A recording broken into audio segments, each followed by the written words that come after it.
The World Economic Forum's Global Gender Gap Report 2017 placed the Gambia 119th out of 144 countries.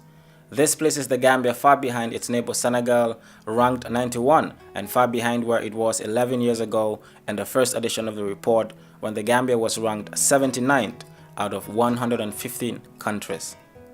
While many countries have progressed since, the Gambia has fallen behind.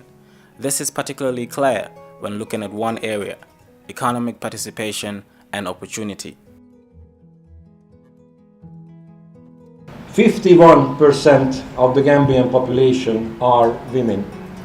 They are farmers, entrepreneurs, and leaders, and their contributions sustain their families, communities, and all of us.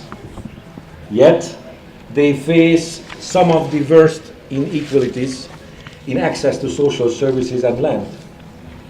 And this deprives them and the world of the realization of their full potential.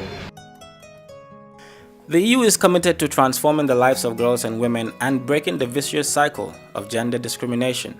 This includes support to partner countries like the Gambia to establish a more enabling environment for the fulfillment of girls' and women's rights and to achieve real and tangible improvements on gender equality. This has been translated into the EU Gender Action Plan 2016 to 2020, which is an ambitious political commitment that places gender at the heart of what EU does, and most importantly, it holds the EU to account on its delivery. All EU programs and policies are designed to support women in realizing their potentials so as to participate in all spheres of national development.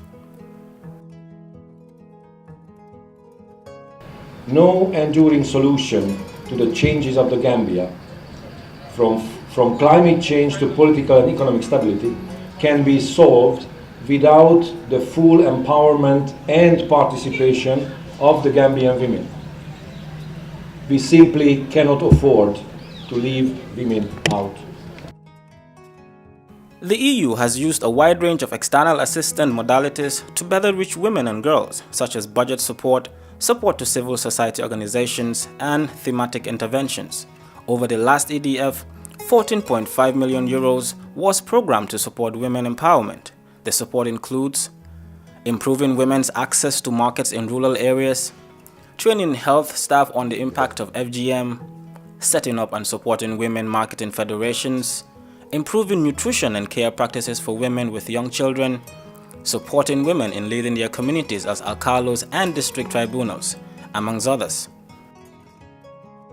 In 2014, EU provided 1 million euros for human rights and civil society with the objective to promote democracy and to promote children's rights.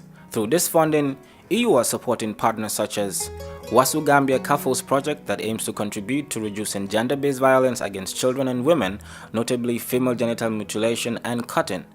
Action Aid in collaboration with Child Protection Alliance and the Forum for African Women Educationalists for their project supporting Child Focus. SOS Children's Village for their project promoting child rights to ensure that children's needs are respected and fulfilled. In 2017, EU launched a €1 million call for proposals to support civil society organizations promoting women's empowerment and the participation of women in inclusive and sustainable growth.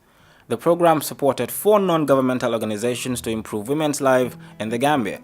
These organizations are Mbolo, the Spanish Red Cross, United Purpose, and Action Aid. Yeah, the EU's participation in women empowerment in the Gambia is tremendous. There is a national action plan or a national policy on gender empowerment, and the EU is contributing in a big way in realizing the goals within that national policy. Women economic empowerment, their civic rights, violence against women, especially in the area of abandoning FGMC and sexual offenses.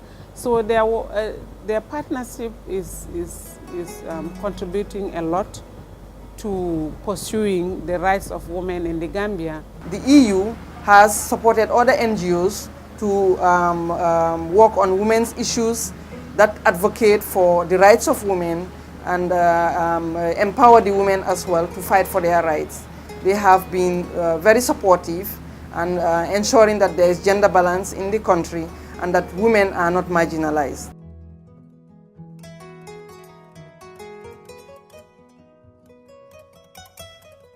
Thanks to the support of the EU, I am certain that we are moving on the path against FGMC and that we will achieve its full prevention at some point in the future.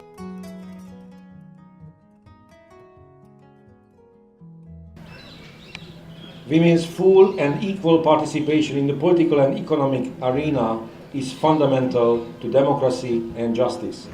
Equal rights and opportunity underpin healthy economies and societies. Providing women with income, land rights, and credit means fewer malnourished children. Opening economic opportunities to women significantly raises economic growth and reduces poverty. It is simple. If society holds back 51% of the Gambia's population in one or several ways, society as a whole suffers economically, socially, ethically, and doesn't optimize its potential.